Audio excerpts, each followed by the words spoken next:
Hey everyone, welcome back to the Track Limits Podcast, Season 3. We're here in London. We're with two exciting creators. Honestly, people that I think both Mikey and I have pretty much over these last few years on our Instagram or TikTok seen many times, laughed, gotten great informative content, been inspired by these people. Let's meet Ponden, aka Blake Dalton, and Luke Sam. Welcome. Welcome, boys. Thank you for having us. Yeah, thank you. Thank you. How you guys doing? Good, very good. Off season right now, obviously, but pretty exciting things going forward. A bit cold, but it's warming up slowly. And I mean, once that F1 season starts, I mean, that's the big excitement for the year. So yeah, exactly. Well, Blake, I'm actually curious first and foremost how you even got into F1. Like, where did this all begin? I mean, you're now a creator. You're part of the Red Bull Sim Racing Creator Program, which is incredible. We're going to talk about that. But like, where did this passion for F1 come from? Drive to Survive. Yeah, I know, Drive to Survive fan. Oh my god. Love it. Yeah. Yeah, no. Get a load of this guy. Yeah. Yeah, it was so random. I was just in my bed one night. Yep. Opened up my parents' iPad, Netflix. In Australia. Yeah, back home in Australia. Yeah. And Drive to Survive popped up. I was like, I love sports documentaries. Watch this.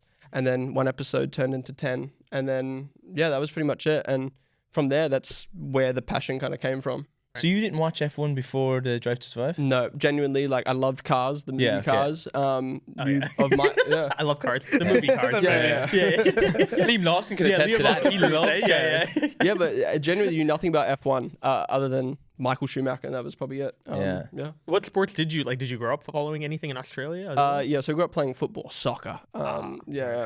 So I was very passionate about that, and surprisingly Counter-Strike. So I played Counter-Strike competitively for about 3 years. Did one season of Pro League. Fair back home in Australia though, so it was like low level, but still like I wanted to be pro and got to do that. And that game's hard. Yeah. I remember playing it in college. I was on my MacBook, but I was playing on a mouse and keyboard, and I got absolutely chefed, destroyed. It's crazy how far like esports has come, and like I mean, I was watching like 17-year-olds getting Player of the Year, and it's like, oh my god, I can't compete anymore. Like, yeah. Luke, what about you? Similar story or?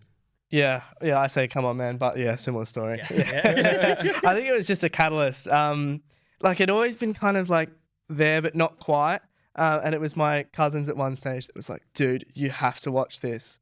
I was like, grow up, I'm not watching this. And then someone else at work was like, you got to watch this. I was like, fine, I'll just shut everyone up and I'll give it a crack. Went home that night, watched a whole season in a day, and I was like, right, when does the season start? And this would have been during COVID, so it's the delayed start to the season. I was like, you have to be kidding me. So the first race I actually watched would have been Austria 2020, right, where Lando got his podium. Right. Yeah, catching up. I think Lewis won that. No, Lewis had the 5-second pen in P3, and it was hammer time for Lando, yeah.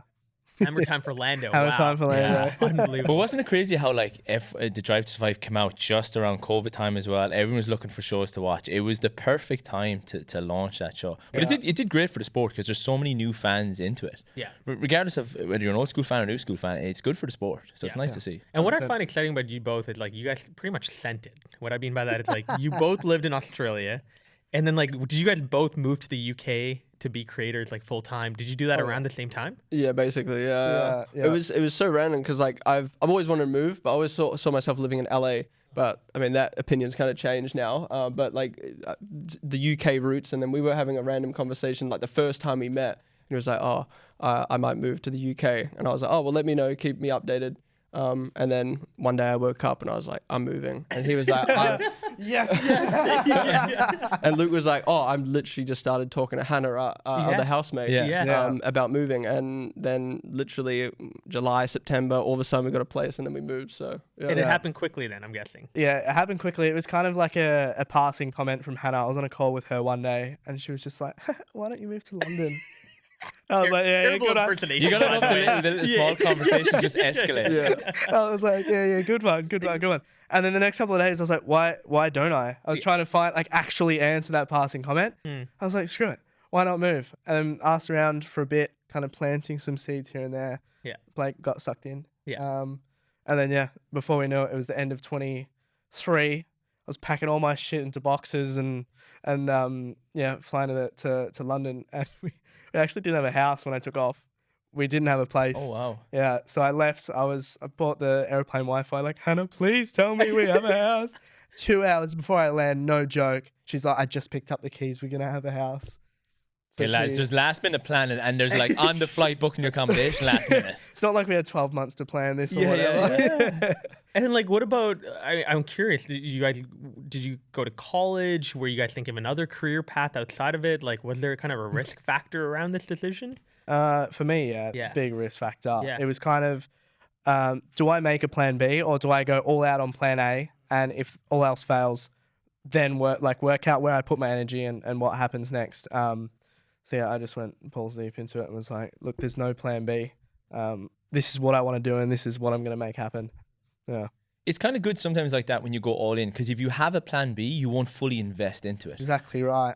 There's nothing that I could back out to do because there is no plan B. I graduated year 12 and then the next step is uni.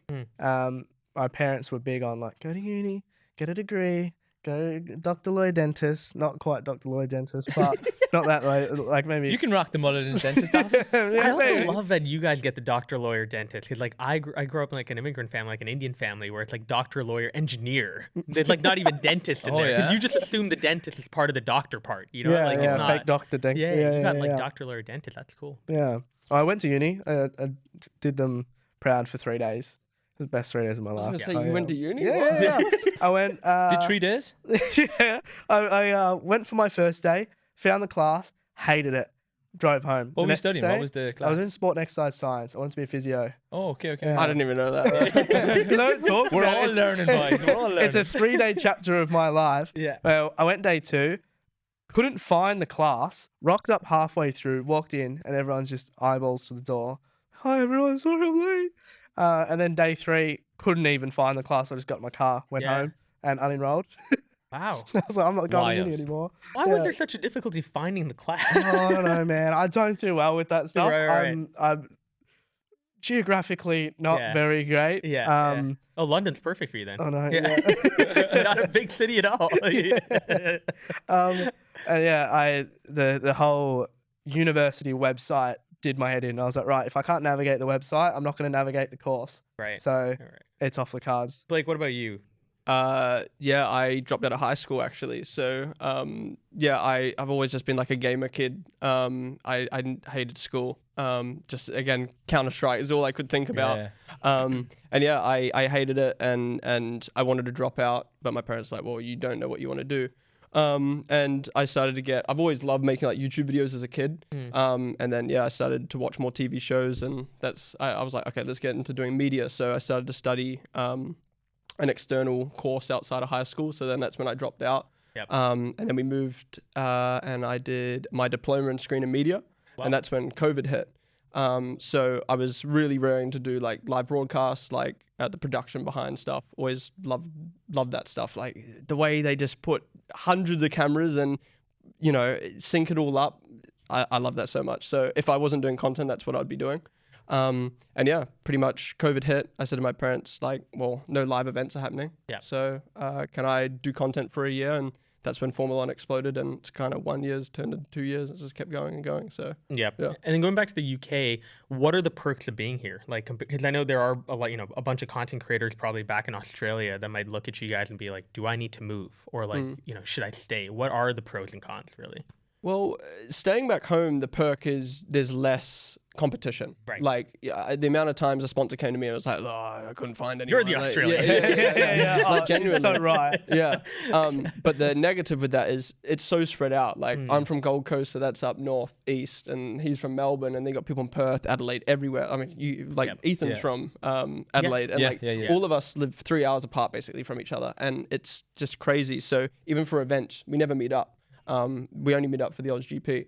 Here, the benefit is just everything is all so close together. More competition, obviously. Yep. But man, the networking and there's competition, but the benefits you get from like living with one another, but having friends, you just get to bring people to events and know about everything that's happening. It's so good. It's like it's its own community as well. Like even we noticed when we started this, it's such a nice community, and everyone tries to help each other out as well.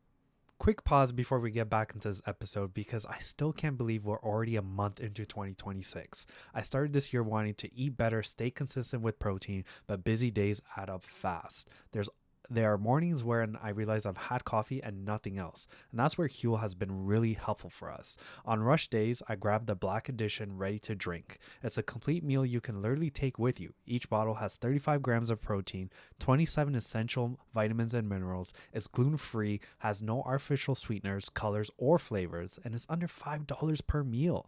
It's quick, filling, and actually keeps me on track. When I'm home or want something more customizable, I use a Black Edition powder. I will blend it in and shake it with water depending on the day. Same high protein focus, same complete nutrition, just more control. Having both options makes staying consistent feel realistic instead of stressful. If you're trying to stay consistent this year, this combo really helps. Limited time offer. Get Huel today with our exclusive offer of 15% off online with our code TrackLimits20 at huel.com/tracklimits20. New customers only. Thank you to Huel for partnering and supporting our show. All right, now let's get back to the episode. Yeah, so I think that's where it differs from a lot of different niches and different communities, because I tried a bunch of different things before Formula One, and it was snarky and competitive, and no one really wanted to help each other. It's more we step on top of each other to try and get what we want. I was like, right, that's not the way I really want to do this. But Formula One, mate, yeah, everyone is so lovely. It's all very, Canadian. very rare. It's very rare you meet a crap bloke doing F1 content. Yeah. Yeah. And then you spoke about events. We got to talk about a few here. Hey, before I talk about Autosport, though, like, was that your guys' favorite event you've gone to so far? Or was there another event you can think of that you're like, that was such a great event to go to? Or I don't know. I feel like there's a lot of like good small events, but Right. you meet great people. Okay. Been to a few different Grand Prix now as well. I don't know. I think they all have their positive and negatives. I mean, one that sticks out to me was Vegas. Oh, yeah. The first, because that's where we met for the first time. I don't remember it. I was really... Oh, yeah? Sounds like you had a good time. I do remember. I thought you met the first time in like was it F1 arcade? Well, we did a creator meetup that in was like- London, but I think that was after. Yeah, That was yeah, season yeah. 2. We met. Yeah, we met in Vegas. That was like, I remember me, you, Arava, and Christina looking for food at 4 a.m. Yeah. The city that never sleeps, but there's I don't no remember. food open. You know, I remember it. We were looking for a donair shop, and then all we could find was McDonald's, and even that was closed. And I'm like, it's Vegas. What is wrong with Vegas at 4 a.m.? Yeah, exactly. Yeah. But it's like little moments like that for Yeah. me where it was just like, we only knew each other from online, and you were just like, oh, hey, I'm here with this person, come say hello to everyone. And so like that is so nice. Like I appreciate it so much, because otherwise I would have just been like drinking in the corner. Like, I don't know anyone. I might go to bed. But then like, it's great how and I've taken that with me now since moving to London. It's like, come say hello, and like it helps so much. Yeah. Well, Vegas also, this was the first time I was running. And this is where like the drain issue happened.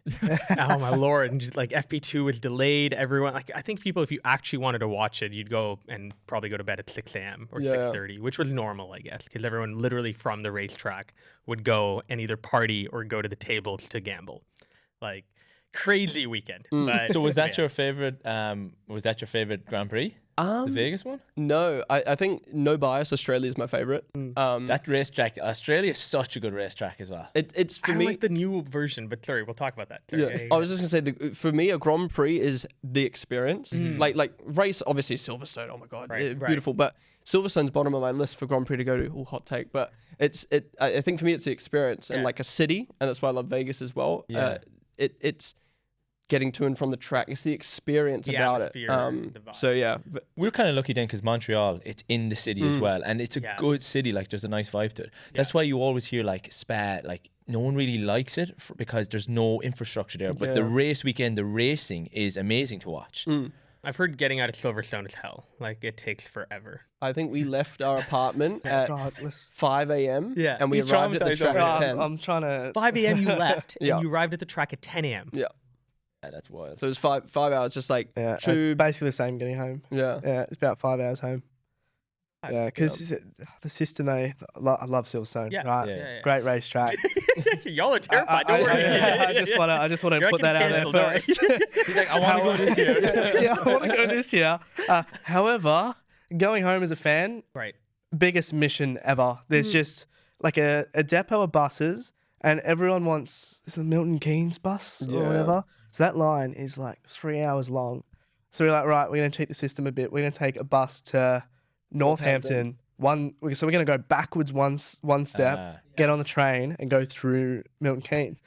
And that was quicker, but yeah. We literally hopped on the train and we just like waving to all the Milton Keynes people hopping on our train. So we found the strat. If you're going to Silverstone, Northampton line, and then go through Milton Keynes. That's a nice metaphor there, right? Like one step backwards, two steps forward. Yeah. Did you not just rent a car and drive? Would that be better?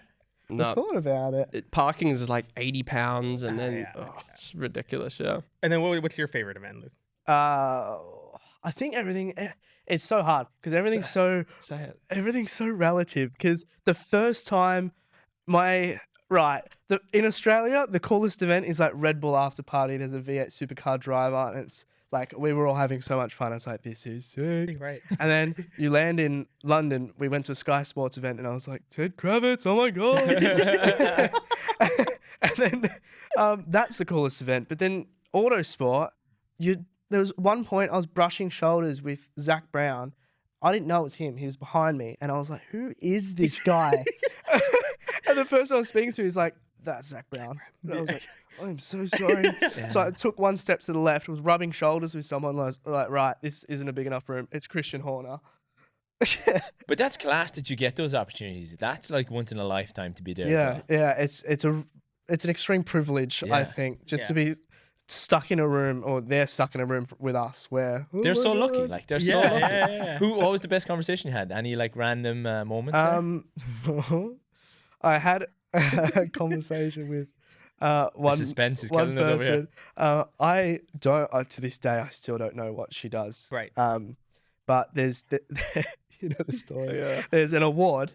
The big award of Autosport is the BTC Young Driver Silverstone Award. Okay. Something along the lines of that. On the name. Yeah. It's a mouthful. It's like George Russell has won it, Charles Leclerc is like anyone who has won it has become something. So it's an up and coming talent, basically. Yeah. So like Louis Sharp, Arvid Lindblad, Declan Fairclough, someone else, I'm so sorry, was nominated for that, and it's obviously the big thing. Right. This Deegan won it. Deegan Fairclough won it. Good to him. And then at the after party, Mel C comes out. We're all dancing up the front, and this tall Russian lady comes up to me, and he's like, "Congratulations!" To you? Yeah. So I was like, "Thank you so much." What for? And she's like, the award. You won the big award. You got the £200,000. Yeah. It's so amazing. And I played along with it. I'm Deegan Fairclough. Yeah. So I had a 20-minute conversation with this girl, pretending to be the big guy that won this award. She even asked my Instagram at one stage, and I wrote in Luke Sam. Still didn't click for her that I wasn't Deegan. Yeah. You look like him? Maybe if you're like drunk and have like, bad lighting. Yeah, bad lighting. bad everything. We're similar heights. Our hair goes forward. Yeah. That's where it stops. Right. Yeah. This poor lady was probably writing an interview, and you were just feeding her nonsense. 100%. And then 20 minutes later, I saw her having a conversation with Deegan. Oh. You're Luke Sam. That was the most interesting conversation I had. Right. I didn't actually speak to any F1 personalities or anything. Were you nervous, or just like you just wanted? We spoke to Willie B. Oh, Will Buxton. Willie B. Oh, he's on the inside. Are you best friends with Will Buxton? Nickname basis, not first name basis. We did speak to Willie B. Yeah. He was good fun. Didn't you give him your coat? Yeah, it was Sky's. Yeah. Sky had a feather thing on, so she passed it to me. Took my photos. I went to Kai Francis. He took his photos, and then she took it off and put it on Will. And the attention seeker that he is, he loved it. I love it. Honestly, he's going to IndyCar now, right? Yeah. Okay, So cool. sad. Yeah, we're gonna. So he's done with F1. There's going to be no more commentating there. His Instagram post said like, he's fully committed to IndyCar. Whereas like I think it was James Hinchcliffe said he's going to do a couple in F1. So I guess we'll see. But yeah. Have you guys ever been captivated by some of the other motorsports like IndyCar or endurance racing or any of Formula E or anything? Yeah, I every year on my stream I do like a recap of IndyCar and Formula E. Nice. Formula E highlights are great. Like it's so entertaining. Carnage. Yeah. And IndyCar, honestly, like if that was like let's say they flipped and IndyCar was Formula 1, I genuinely think I would enjoy IndyCar more than Formula 1. Just because every year there's a championship, there's fights, multiple races. Like last year was like how many race winners it was? It was crazy. Very competitive.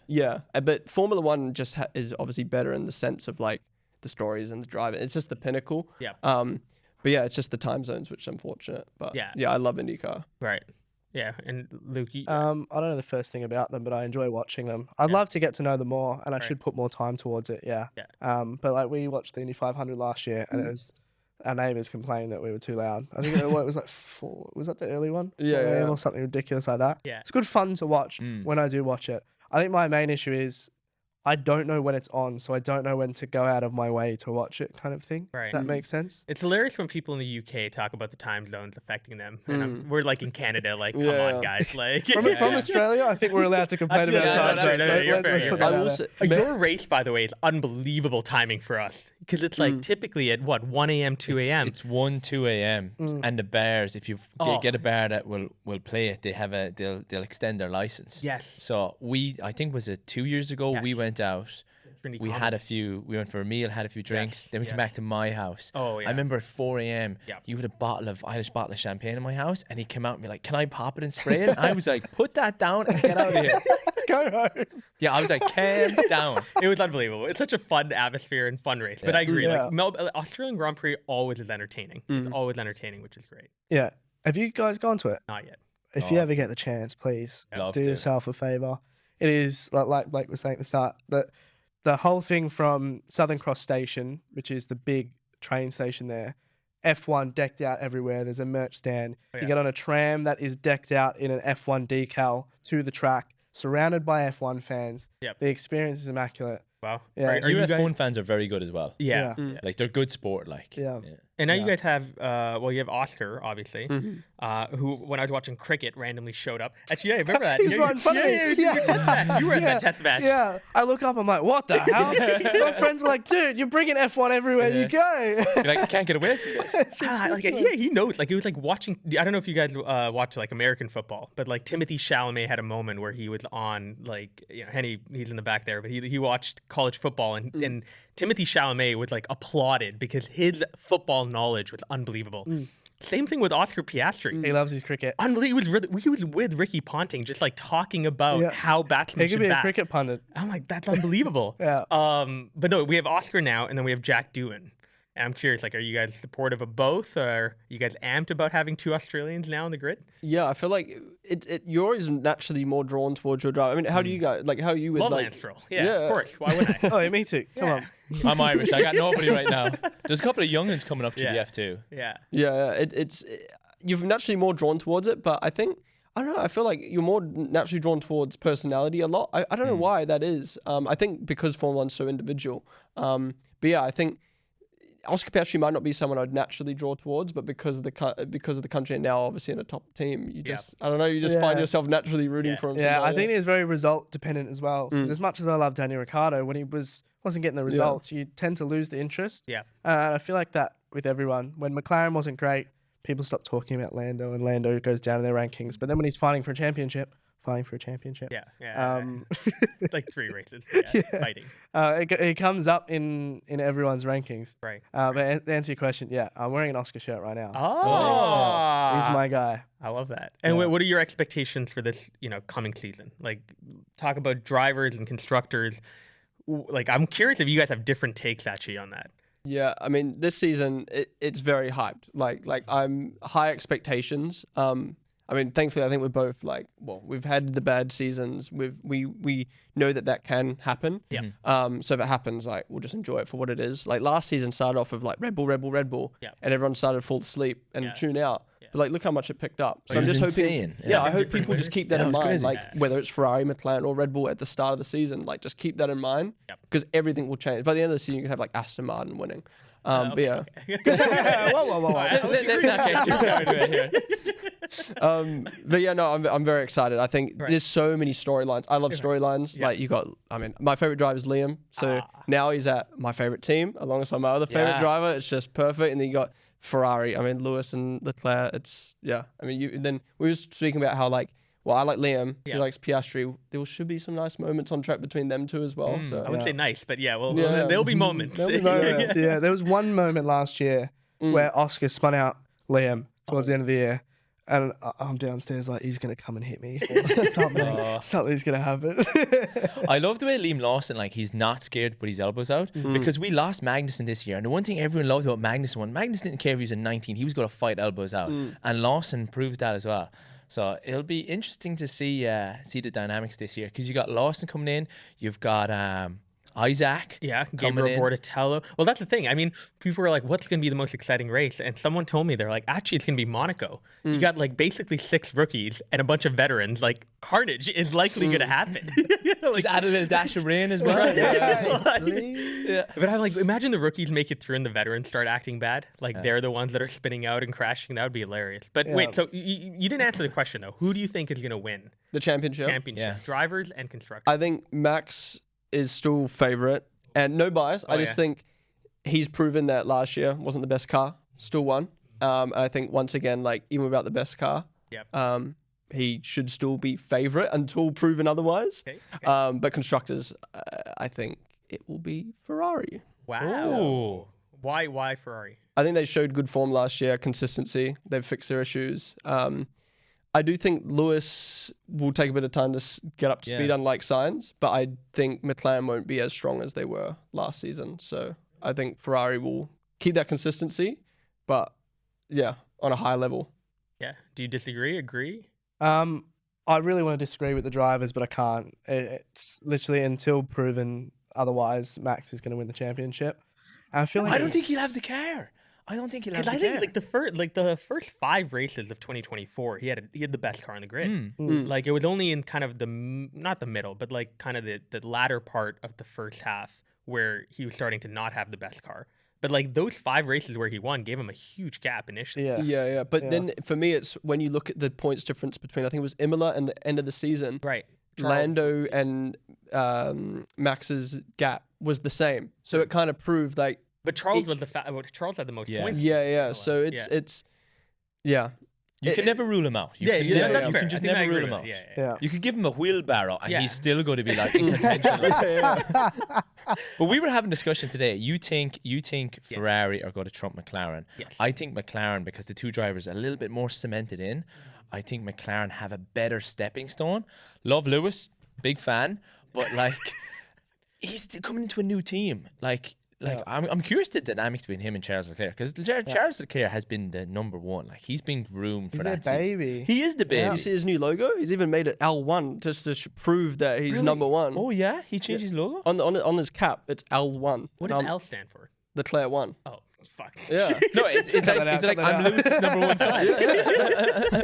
That's like leader one. Does he put Lewis on his own helmet? One, But I obviously joke. Like that's actually what he's done. And, but I'm, it's not a serious answer. But it is interesting how like you said, he is that number one kind of golden boy, and now you got Lewis coming in, and I think it's going to be a little bit embarrassing for Lewis personally. I hope it's not. Like I genuinely hope he fights for that 8th, but there is that part of me that's also like he's left Merck and he's left his home. Yeah. And then, part of me is like, I kind of want Russell to do well and it be like, wow, that was a bad decision in the end. And then, wait, so what about constructors for you? Are you on Team Ferrari? I'm Team McLaren. Yeah, I 100% agree with what you said. They've got, I think, the best driving lineup in the sport. You can give them a good car, but the driver lineup will... Driving lineup? Oh, yeah, they're locked. Charles and Lewis. On paper, because we haven't seen the race dynamic together. Fair. Okay. We've seen Oscar and Lando. Came to Luke's rescue there. I got you, bud. I got you. I'm not sure what it was. I agree. What about the hottest take you guys have? Like, give me something controversial here. Spicy. Mikey, what was yours? What's the one? It wasn't that controversial, but I had said that I think this year Albon will struggle massively, and we'll see that highlighted with how good Sainz is. I cannot wait to see that, because all of last season I was trying to work out, is Colapinto really good, or is Albon just really bad? Or I mean, not as good as we thought he was. Yeah. Right. So, and I don't think Albon's bad either, but I think Sainz is like, I was so gutted to see Sainz leave Ferrari. Like he deserves such a better seat, but I think he will really excel that team.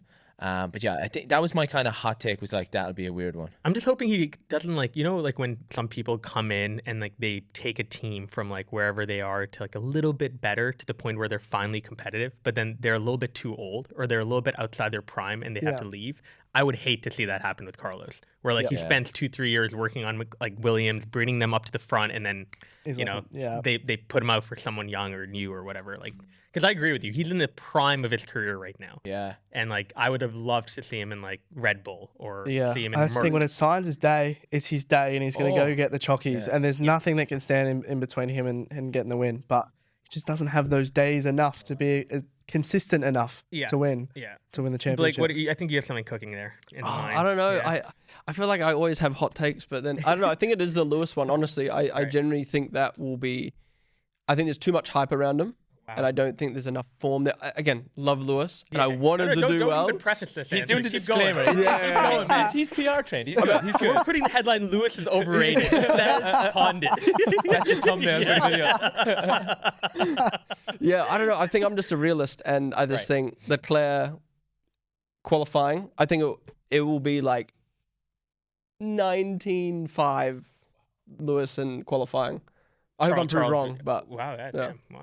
As in Charles 19. Yeah, 19 to 5 races. Yeah. Qualifying. Sorry. My hot take is going to be, I think Kimi Antonelli will break Max Verstappen's youngest driver record for a win. Yeah, youngest driver to win a race. I was about to say, you mentioned what race will be the most chaotic. Yeah. China is a sprint weekend. Oh, so straight off the bat, I think that's like a race Kimi could capitalize on. Yeah. Merck just get their setup right. He's got 4 races. 4 races to beat Max Verstappen's record. 3? Yeah, I think it's first. And China's the third race? Second. Yeah. And then it's what about the odds are on that? He loves gambling. No. When the odds all are the good. betting companies. Speaking of sprint weekends, we have our very strong opinions on if we like them or not like them. How do you feel about all the new races been added? Sprint weekends they change so often. I can never keep on top of it. For years, I was like, you don't too much takes away the specialty. I love just enjoying if eight races, but they're all bangers. I'd prefer that than 24 mid races. But now Formula 1's in a spot where last year, especially as a content creator, like hopping on a stream and doing a sprint and a sprint qualifying watch along and making reaction content and talking about it, so much more interesting than a practice session. Really? So yeah, I think it just depends on Formula 1. So right now, sprints I think are great. Where for fans as well, attending, fans at home. But yeah, the casual fan, like my dad will be like, sprint weekend, sprint qualifying. And it's just like, Dad, it was a sprint today. So it's hard for casual fans, but I think the diehards, it's just more content for us. Because we had a content creator, Blake Hinsley. Well, he's now part of Lamborghini, the endurance team, as an engineer. He was an engineer at Red Bull before, but he was telling us that he was so overwhelmed by how many races there are. Like to come up with new ideas, to keep people excited. Oh, I feel sorry for the teams. It's just a full-time job at this point. I mean, it's a full-time job for them, but for you guys, it's like coming up with new ideas at a certain point might become really tough. Like, how do you keep things original? How do you keep things fresh? Do you like run into that challenge or not? Yeah. There's a couple roadblocks throughout the season where, especially double and triple headers, we've got it so easy compared to F1 drivers and race engineers and mechanics, etc. But the triple headers, it's the week starts, you do your stream, you edit it, you put it out. Great, there's another one that's up and coming. We need to prep that, and it's just rinse and repeat. And I think the thing about Formula 1 is its memory is so quick. Yeah, short-term memory. Yeah. Everyone just forgets so quick to the point where if I watch Australia, for example, let's say I stream Australia, I'll edit it. I'll put quali at the start. I'll put the race after quali, and then upload it. I watch my graph where people are skipping through quali, and that's uploaded on a Monday. Wow. Yeah. And Brake said it best, actually. Like, I got in this whack headspace at the end of 22, 23, where I was just like, I can't keep up. Like, what do I do? Like, I didn't know what I wanted to do. And like Brake, he basically quit content because he was just like, there's so much going on and I can't keep up with it. And then if I make like a dedicated video, I'm missing this, missing that. And I was like, oh my God, like if an engineer is saying like content is harder than his job of just going in and doing the job, I was like, okay, maybe I'm not freaking out as much as. Yeah, I think that's something you said at the start of last year, watching me and Hannah work as well. The benefit of living together is, it does just take that long. I thought I was just slow. That's great. They read like the perspective check. Yeah, There's a lot of, not imposter syndrome maybe, but more like you just feel like, oh, like, am I the only one having this type of issue? I'm doing something wrong here. Exactly. And then you watch other people do the same struggle and you're like, I'm not alone. Everyone faces this challenge. And then what about making F1 your guys' job? Because like there is also some people who are like, I became a huge fan of a sport and then I turned it into my work, and that's changed the way I view the sport. Maybe it's killed the passion I had for it. You know, I've talked to some people who are like, I do designs, for example, for cars, and like I do them every single day, and now I don't really follow the sport the same way I used to. Have you ran into that issue, or are you like, no, there's like more that I want to do, more I want to explore within the sport? Personally, I haven't, because I love the sport and I will always love it. No matter what's going on, I always love it. I edit for WTF1 as well. I do their shorts. There's more F1. I edit for Team at Marduk, doing his creative series videos. There's more F1 game. So it's morning F1, night F1, race weekend, not race weekend. It's always, my day's always surrounded by that. And if I'm not editing, if I have a night off, I'm iRacing. I'm racing on F1 24. Yeah, we got to get you an iRacing. 100%. Yeah. Are you bought iRacing, sim racing? Yeah. You do the F1 game, I'm guessing, more though. Yeah. And I used to do iRacing. I love iRacing. iRacing is so good, but it's so serious, which is great because it's like real life competition. Yeah. But then you also like, I gotta practice because if I crash, like the creator series, mate. That's why, like, it was just it was too hard. I was like showing up like 20 minutes before qualifying, and people were like, "I practiced this for 3 days. I've locked down my times," and I'm like, "What is happening?" Yeah, 100%. Yeah. What do you race on iRacing? What's your go-to? I love the Formula V. I'm a traditional guy. Okay. You know, the rookie like stuff. Yeah, rookie stuff. I thank you. No, we both started the Mazda MX-5. Yeah, we did do the MX-5, which is good. That's very competitive. Yeah. I've switched on to GT4. I did the F4 a lot. We're trying to get the class license up because we want to do like the special events, like the 6 hours, the 12 hours. We want to get a team together and kind of do it. But we also do the F4 as well. Yeah. F4's so good. The F4 is tight on the wrist, though. I don't know. Maybe we got to turn the force feedback down. We don't take it that serious. Like, we don't practice. We kind of go on and we practice track and then we're like, screw it, let's just do it. But iRacing is so far apart. I can never be in the same lobby. We were in the same lobby for literally once. 2 races. Two races. We had a 1-2 in one. That was the best feeling I've ever had sim racing. Unreal. Literally, like, we nearly wiped each other out. But there was a dude that was like trying to like approach Mikey, and I was like trying to fend him off. And then like I like literally told him like, let me pass you. You got to fend him off now. Like we were taking turns trying to like beat this guy in third. He ended up spinning out. We won, and we were so happy. And then my like iRating collapsed. Ever since then, Mikey went like that way. And now we're polar opposites. Yeah, we never see each other. Winning a race on iRacing. What do you do on iRacing? I'm Formula 1600. Yeah, really enjoyed that. Mazda MX-5. At the moment, it's F4.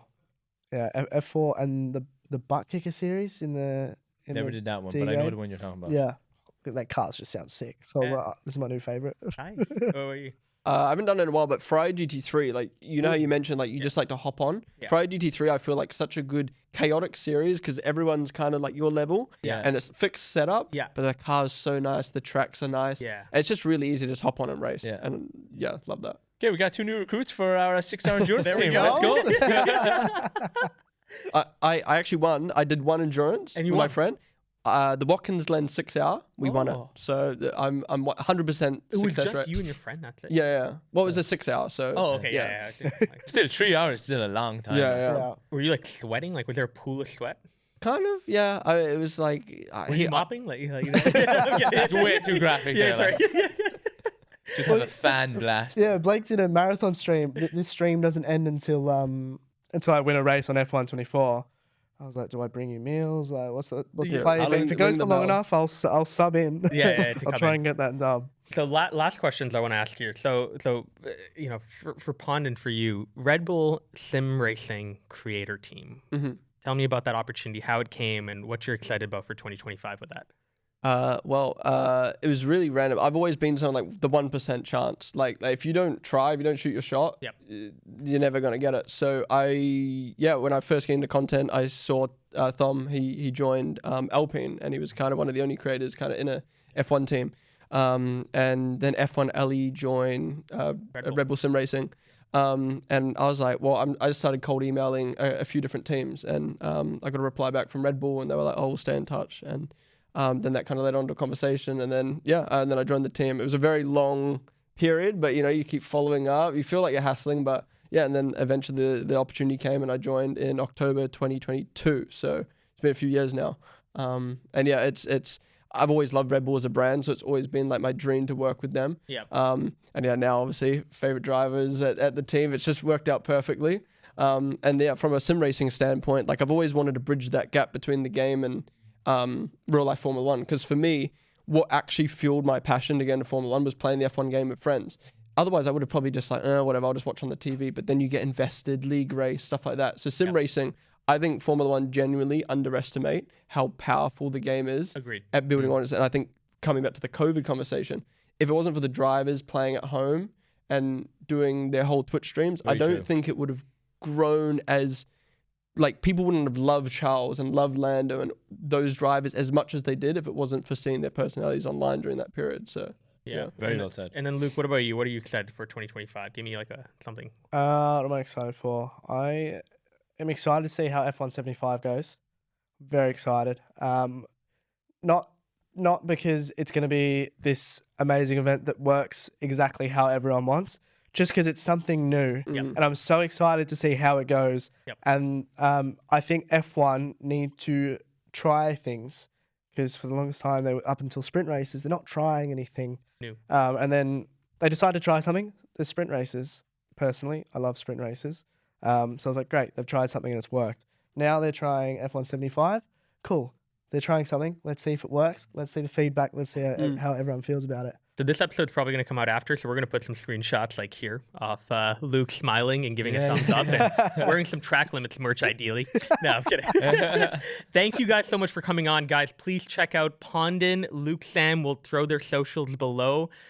Two incredible content creators. If you're into gaming, if you're into sim racing, if you're into comedy, if you're into informative content, you want to watch along for a race or a sprint race, these are the guys to watch with. So thank you again for coming on, guys. No, Appreciate thank you it. for having us. Big thanks, guys. Before we end, I just want to say, like, since day dot, your guys' production quality, like on socials and on the podcast itself, have been top notch. So I really appreciate you guys having us on. Thank you. Yeah. It really means a lot. Thank you, guys. Stay tuned for more episodes. Peace.